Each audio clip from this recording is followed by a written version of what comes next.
इस वक्त आप जो है चांदी जी, कितना डिफिकल्ट था अर्चना गौतम को उनके ये पूरा जो हादसा हुआ उसके बाद से उनको एक सपोर्ट करना, उनको मेंटली स्ट्रांग करना, कितना डिफिकल्ट था आपके लिए बीइंग अ फैमिली फ्रेंड और एक दोस्त के नाते? जैसे कि मैंने आप लोग को पहले भी बताया था 29 को जब मेरी अर्चना से फ़ोन पे बात हुई थी तो बहुत ही ज़्यादा वो घबराई हुई थी और किसी ना किसी तरह से वो मुंबई पहुंची, जैसे कि मैंने पहले भी प्रेस वालों को बताया था। पर जब मैं उससे मिली तो जो उसकी कंडीशन थी, एक सहमी हुई लड़की जिसको आप सबने देखा है कि वो बहुत ही बोल्ड है, अपनी बात को हमेशा रखती है सबके सामने। जैसे कि इसका बिग बॉस में भी एक इंसिडेंट हुआ था, जिनको ये दीदी बोलती है प्रियंका गांधी जी को लेके, उस पर भी इसने पूरा एक्शन लिया था।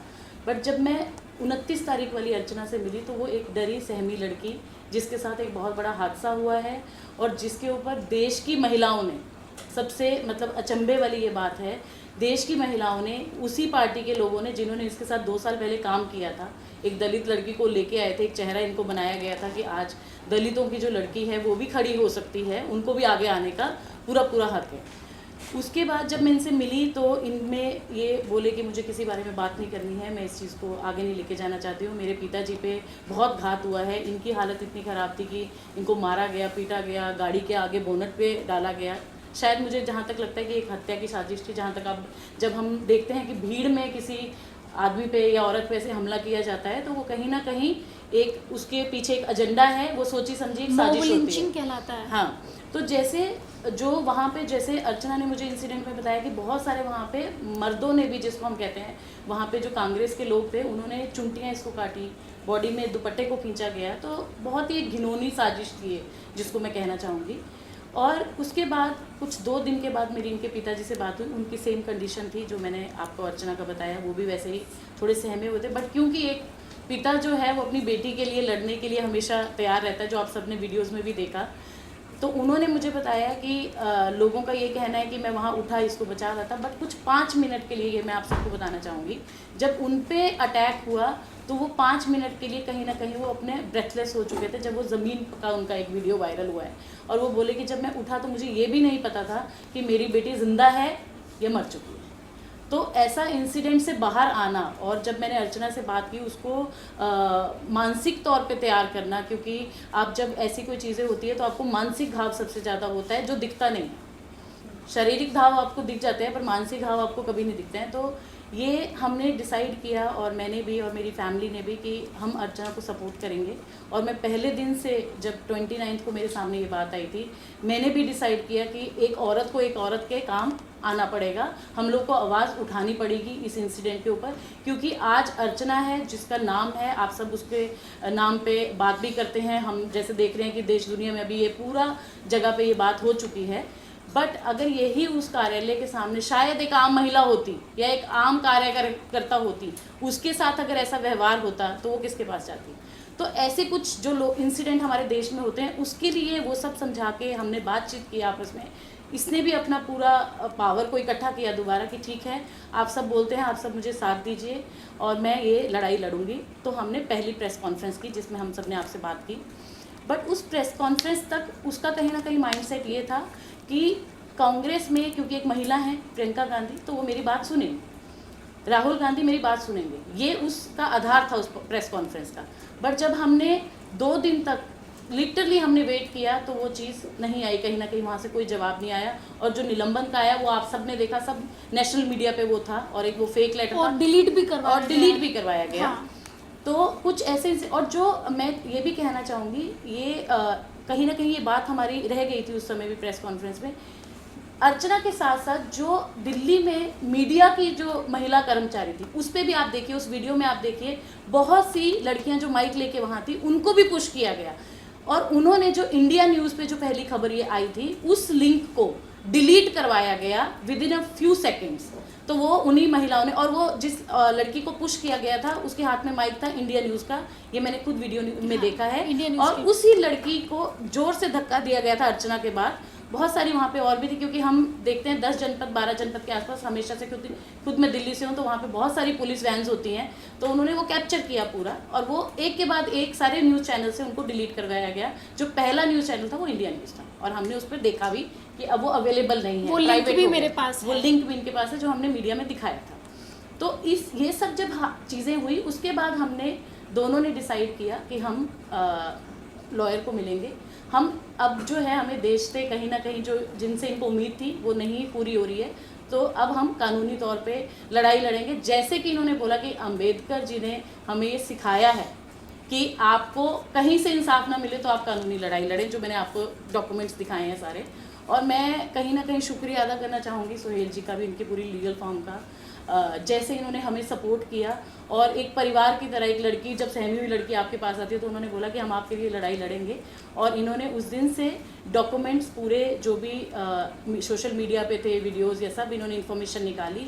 अर्चना को इन्होंने बिठा के पूरी उनका जितनी भी उस दिन की वो थी बातें उनकी, वो सब सुनी। और मैं अभी भी थोड़ा सा असमंजस में हूँ क्योंकि इनके पिताजी को हम नहीं ला पा रहे क्योंकि उनकी अभी भी तबीयत ठीक नहीं है। तो उनसे भी हम रूबरू कराएंगे आप लोगों को जैसे ही वो ठीक होते हैं।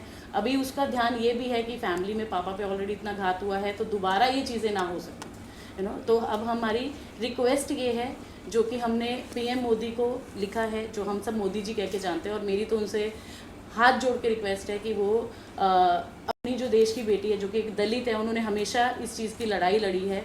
हमारी जो प्रेसिडेंट हैं वो भी आप सब जानते ही हैं। तो मेरा उन सबसे दरख्वास्त है, दिल्ली सीएम से है, महाराष्ट्र सीएम से है, हमारी पुलिस से है कि जो लड़की इतने 10 दिन से जो आज डर रही है मीडिया के सामने या अपनी बात रखने में भी, तो आप कहीं ना कहीं हमें कानूनी तौर पे सपोर्ट करें। और यही उसका जो सपोर्ट है वही उसको आगे और बढ़ने में, ये कानूनी लड़ाई लड़ने में कहीं ना कहीं प्रोत्साहन मिलेगा उसको, अगर आप सब सपोर्ट करते हैं। राइट। और साथ के साथ मेरे जो भी दलित समाज के जो कम्युनिटी है, जो समाज के लोग हैं, मेरे समाज के लोग हैं, उनसे भी हाथ जोड़ के निवेदन है कि अपनी इस बहन को, अपनी इस बेटी को न्याय दिलाने के लिए आप भी मेरा साथ दें। सोहेल जी, आप क्या बोलेंगे अब जब आप एफआईआर कराने वाले हैं या फिर जो भी जाएंगे अर्चना एफआईआर कराने, जो मुख्य ग्राउंड्स रहेंगे आपके वो क्या रहेंगे? कौन सी धाराओं पर जो है आप ये पूरा एफआईआर दर्ज करेंगे? देखिए, जो इंसिडेंट हुआ था उस दिन, तो उस इंसिडेंट के बेस पे जो काफ़ी पूरे देश के सामने इंसिडेंट है, वो वीडियो इंसिडेंट जो है वो सबके सामने है। और जो विक्टिम है जो हमारे साथ आज बैठी है अर्चना, उनके पास जो हुआ है और उनके स्टेटमेंट के हिसाब से सेक्शंस, जो काफ़ी ऐसे सेक्शंस तो हमने काफ़ी सारे मांग किए हैं। जो मेन सबसे सेक्शन लगता है वो है 354 जो होता है, जो आउटरीचिंग वुमन मॉडेस्टी होती है, हमने वो लगाया है। जितने भी लोग थे वहाँ पे, उसके साथ हमने अनलॉफुल असेंबली लगाया है, क्योंकि जब 5 से ज़्यादा लोग एक जगह पे जब जमा हो जाते हैं या कुछ एक ऐसा इंसिडेंट करते हैं जिससे जब आसपास का पीस जो होता है उस पर होता है, और जो इंसान है जिसको प्रॉब्लम होती है, तो उस पर हम 143, 141 काफ़ी सारी धाराएं होती है। साथ में हमने इनके ऊपर, क्योंकि ये एक दलित महिला हैं और she belongs to schedule caste जो है जो पीछे, उसके भी बहुत सारे सेक्शंस होते हैं, 3, 4, 5, उस स्पेशल एक्ट किया गया। तो हमने वो सब धाराओं के तहत एक एफआईआर दर्ज करने के लिए हमने रिक्वेस्ट किया है। हमें पूरी उम्मीद है कि जिस तरह इनका स्टेट, क्योंकि देखिए जो एविडेंस है वो पूरे देश के सामने है, तो ये कुछ छुपी हुई बात नहीं है कि हम कह रहे हैं आप कह रहे हैं, वो एविडेंस सामने है। हम चाहते हैं प्रॉपरली इस एविडेंस के बेस पे पुलिस इंक्वायरी करे, इनका स्टेटमेंट ले। जैसा इन्होंने कहा सीसीटीवी होगा वहाँ पे, सीसीटीवी फुटेज प्रिजर्व जो है कांग्रेस के ऑफिस के सामने जो प्रिजर्व करे, और एज पर लॉ, हम कह रहे हैं एज पर लॉ आप एफआईआर दर्ज करें। और डिफेमेशन भी क्या आप लोग करेंगे कि जिस तरह से डिफेम किया गया अर्चना गौतम को, एक वो कांग्रेस से निकाल दिया गया एक फेक लेटर, उस पर भी आप डिफेमेशन? जी, वो अभी इन प्रोसेस है, हम उस पर अभी डिस्कशन चालू है हमारा, जो डिस्कशन करेंगे हम। और जो एज पर लॉ, जैसे मैंने कहा, एज पर लॉ जो भी चीज़ बैठती है, जो चीज़ें होती है, हम ज़रूर करेंगे और इनको इंसाफ दिलाने के लिए हम पूरी कोशिश करेंगे। अर्चना, मेरा एक सवाल, आखिरी सवाल मैं कहूँगी इस आपसे। कांग्रेस पार्टी का सिचुएशन आजकल हम सभी जानते हैं कहाँ पर है। आप पार्टी में इतने कुछ साल रही हैं, राजनीति में आप अभी सक्रिय हो ही रही थी कि ऐसी घटना हो गई। कांग्रेस पार्टी को लेकर आपकी राय बताइए, क्योंकि आपने जैसा बताया कि प्रियंका गांधी का फोन, उनका पीए आपको ब्लॉक कर दे रहा है, उनको नहीं पता चल रहा है। तो यानी अगर हमें कोई इशू एड्रेस करना हो कांग्रेस पार्टी के अंदर, तो क्या उसमें कोई मिडिल लेवल पे कोई भी हेल्प करने के लिए कोई कुछ है नहीं? मतलब आपको डायरेक्टली अगर न्याय चाहिए, इंसाफ चाहिए या फिर कुछ भी जस्टिस चाहिए, तो आपको डायरेक्टली राहुल गांधी और प्रियंका गांधी को ही कॉन्टैक्ट करना है। यानी इसके अलावा जो पूरा ढांचा है कांग्रेस पार्टी का वो कमज़ोर है, आप ऐसा बोलेंगे? उन तक भी नहीं पहुंच पाते हैं, क्योंकि जो मैं यही बताना चाहती हूँ। देखिए, राहुल गांधी जी बहुत अच्छे नेताओं में से एक आते हैं, प्रियंका गांधी जी भी और सोनिया गांधी जी भी। बट जो प्रॉब्लम आ रही है वो जो ये मीडिएटर बैठे हुए हैं, जो इनके पीए बन के बैठे हुए हैं, जो कि अपने आप को ये प्रियंका गांधी समझते हैं, अपने आप को ही राहुल गांधी समझते हैं, तो इनके माध्यम से वो चीज़ पास आउट नहीं होती है, तो वो उसी चीज़ में लटके रहता है। जैसे कि इन लोगों ने मेरे पे जो इल्ज़ाम लगाया है वो ये लगाया है कि उस दिन मैं गुंडों को लेके गई थी मारपीट करने के लिए।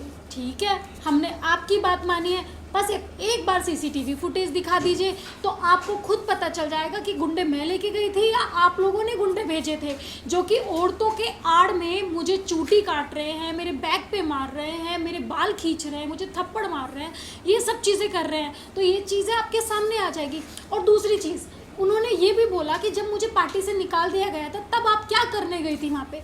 तो मैं आपकी बात सही मानती हूँ। पहली बात तो ये फेक लेटर है, मुझे कोई पार्टी से नहीं निकाला गया था, क्योंकि मेरे पास कोई नोटिस नहीं, कुछ नहीं। चलो, अब मैंने आपकी बात मान ली कि आपने बोला मुझे निकाल दिया गया, ठीक है। तो आप जैसे कांग्रेस ऑफिस है, तो ये जनदाता ऑफिस जिसे बोला जाता है, जहाँ पे जनता की सुनी जाती है, जनता दरबार जिसे बोलते हैं। तो मैं भी जनता हुई, मेरे हाथ में बुके है, तो मैं जा रही हूँ जस्ट कॉन्ग्रेचुलेशंस करने।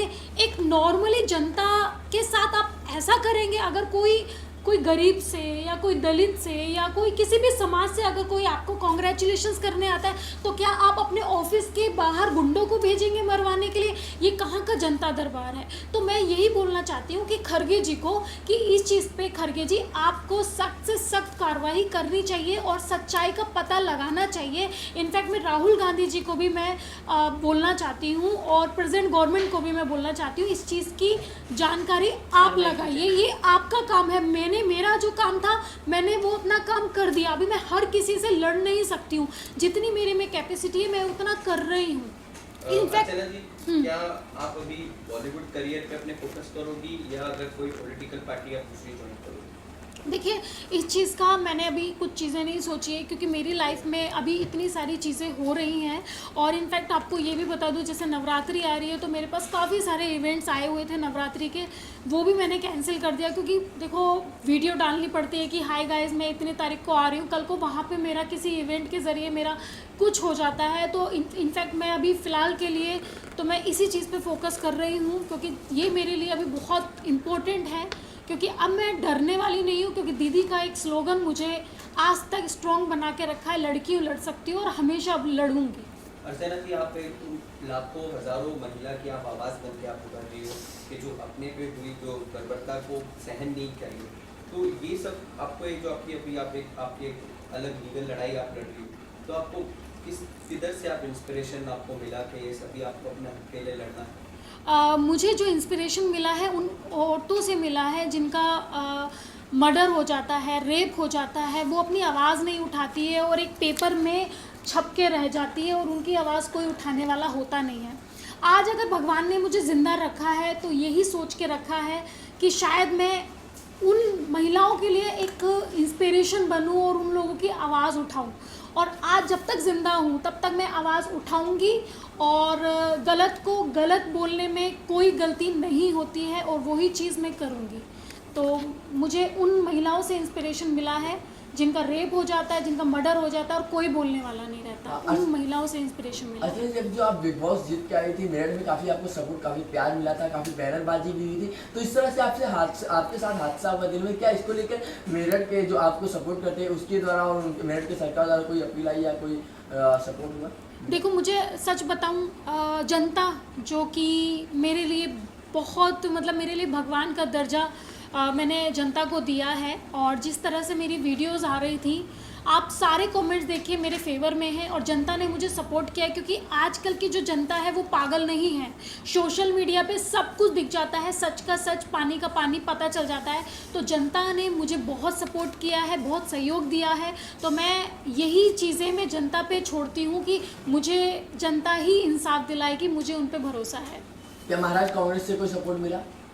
मैंने वही पहले भी बोल चुकी है कि उसी चीज़ के लिए मैंने ये दिया है और इसीलिए मुझे इतना लेट हुआ है, क्योंकि मैंने 2-3 दिन का टाइम भी दिया था कि कुछ मुझे वहाँ से कोई कॉल आए या कोई मैसेज आए, बट कहीं से कुछ भी नहीं आया। तो मैंने ये लीगल एक्शन लेने का निर्णय किया है। Thank you. कि मैं 12 तारीख को दिल्ली जा रही हूँ। should be on आप record. फ्यूचर में आप should be on record कि Support. she is coming. 12 तारीख को जाएंगे, कुछ हुआ तो फिर जिम्मेदार है ना, कौन लेगा? इसमें जैसे कि 9th को हमने दे दिया है, 9 को 12 को मेरा लेगी, मैं जाऊँगी, ठीक है। और 12 से पहले मैं जाऊँगी। ठीक है। और दिल्ली में तो she said no, I तीन want to cheese do it. 9 तारीख को कंफर्म किया, आज ये लेटर डाला, 12 तारीख को मैं जा रहा हूँ। 12th के बाद 12th के बाद हाँ इंडिया चैनल का शो ट्वीट किया मैंने, बताया ना आपको link. she want an exclusive for India. India news होगी और Oh, you're anchor from from India? India रोल जी। अर्चना जी, आप अभी कब जाने वाले हो सर? देखिए मैंने जो कंप्लेंट की है वो 9th को की है और 10th को महाराष्ट्र गवर्नमेंट को दिया था, और उसके अलावा मैं 12 तारीख को मॉर्निंग को ट्रैवल कर रही हूँ FIR कराने के लिए। तो मैं प्रेजेंट गवर्नमेंट से जो हमारे दिल्ली के CM हैं उनको भी मैं बोलना चाहती हूँ कि प्लीज़, और महाराष्ट्र के CM हैं उन लोगों से मैं दरख्वास्त करती हूँ कि मुझे प्रोटेक्शन मिले और क्योंकि मेरी सच में जान को बहुत ज़्यादा प्रॉब्लम हो सकती है, क्योंकि कोई भी नहीं चाहेगा कि मैं उनके खिलाफ़ FIR दूं, तो वो लोग रोकने के लिए बहुत सारी चीज़ें कर सकते हैं। तो प्लीज़ मुझे प्रोटेक्शन प्रोवाइड किया जाए जिससे कि मैं सही सलामत अपना घर वापस आ सकूं FIR करा के। तो मुझे दिल्ली एयरपोर्ट पे सिक्योरिटी चाहिए और यहाँ से मुंबई तक जाने की भी मुझे सिक्योरिटी चाहिए। तो प्लीज़ आप लोग मुझे सिक्योरिटी प्रोवाइड करें प्लीज़। इसमें मैं थोड़ा सा 1-2 पॉइंट्स आप लोग को बताना चाहूँगी। जैसे कि उन्होंने बोला है महाराष्ट्र गवर्नमेंट से उन्होंने जो रिक्वेस्ट की है, तो जब वो घर से निकल रही हैं, ऑब्वियसली आप सब ने अभी जैसे पूछा कि इतने दिन से आपने इस बारे में बात नहीं की, ये लीगल थोड़ा सा जब आप कार्रवाई करते हैं, इसकी हैंड रिसीविंग हुई है, ये आप ज़रूर इस पे वो गौर डालिए। हाँ। और उसके बाद ये बाया ईमेल भी सब ऑफिसेज में जितने भी हैं, CM PM दिल्ली में भी और यहाँ महाराष्ट्र में भी सबको रिसीव हो चुका है। और सबसे बड़ी बात कि पुलिस को रिसीव हो चुका है। तो मैं चाहती हूँ कि इसको घर से एयरपोर्ट तक की सुरक्षा प्रदान की जाए और दिल्ली एयरपोर्ट से जो ये तुगलक रोड जो जहाँ पे ये कंप्लेंट दर्ज होगी दिल्ली में, वहाँ तक इनको सुरक्षा प्रदान की जाए, क्योंकि कहीं ना कहीं जब सेंटर में कार्यालय के सामने ये हो सकता है हादसा, तो ट्रैवलिंग में कुछ भी हो सकता है। ये मेरी रिक्वेस्ट है कि 12 को अर्चना ट्रैवल कर रही हैं और 12 से पहले अगर इनको सिक्योरिटी प्रदान की जाए तो यही हम लोगों का सबसे बड़ा जो है रिक्वेस्ट है गवर्नमेंट से, प्रेजेंट गवर्नमेंट से। हाँ, in fact prime minister of India अपने मोदी जी से भी मैं रिक्वेस्ट करती हूँ कि प्लीज़ मुझे प्रोटेक्शन प्रोवाइड करें, जिससे कि मैं जिन्होंने ये किया है, ये इतना गंदा व्यवहार जो मेरे साथ किया है ऑन रोड, उनको मैं सज़ा दे सकूं। और जो मुख्यमंत्री हैं महाराष्ट्र के उनको भी मैं बोलना चाहती हूँ, और जो मुख्यमंत्री हैं अपना दिल्ली के उनको भी मैं बोलना चाहती हूँ। इनफैक्ट होम मिनिस्टर को भी मैं बोलना चाहती हूँ कि मुझे प्रोटेक्शन प्रोवाइड करे, सिक्योरिटी प्रोवाइड करे, जिससे मैं सही सलामत अपनी FIR दर्ज करा सकूँ। इसको कहते हैं ट्रांजिट प्रोटेक्शन, जो यहाँ से वहाँ तक जाने तक का प्रोटेक्शन। तो ये चीफ मिनिस्टर जो महाराष्ट्र के, वो यहाँ से दिल्ली जाने तक का प्रोटेक्शन होता है, और दिल्ली से भी CM ऑफ दिल्ली है वो उनको प्रोटेक्शन करेंगे। तो इस पूरे टर्म को कहते हैं ट्रांजिट प्रोटेक्शन। तो ये जो हमने इसमें मांग की है। और इसके बीच में अगर मुझे कुछ होता है तो गवर्नमेंट जिम्मेदार है इस चीज़ की, इसीलिए मैंने आपको ये प्रेस कॉन्फ्रेंस किया है कि कल को अगर कुछ होता है, क्योंकि और भी चीज़ें मेरे साथ हो रही है जो कि मैं अभी मीडिया के माध्यम से नहीं बता सकती, सेफ़ नहीं है। बस मैं यही बता सकती हूँ कि आप लोगों की जिम्मेदारी है ये, क्योंकि मैं भी देश की बेटी हूँ। गवर्नमेंट जिम्मेदार होगी, कांग्रेस जिम्मेदार जिनको सबको गया है ऑब्वियसली, क्योंकि आपने एड्रेस ही उन सबको किया है कि we want protection. Thank you. Thank you.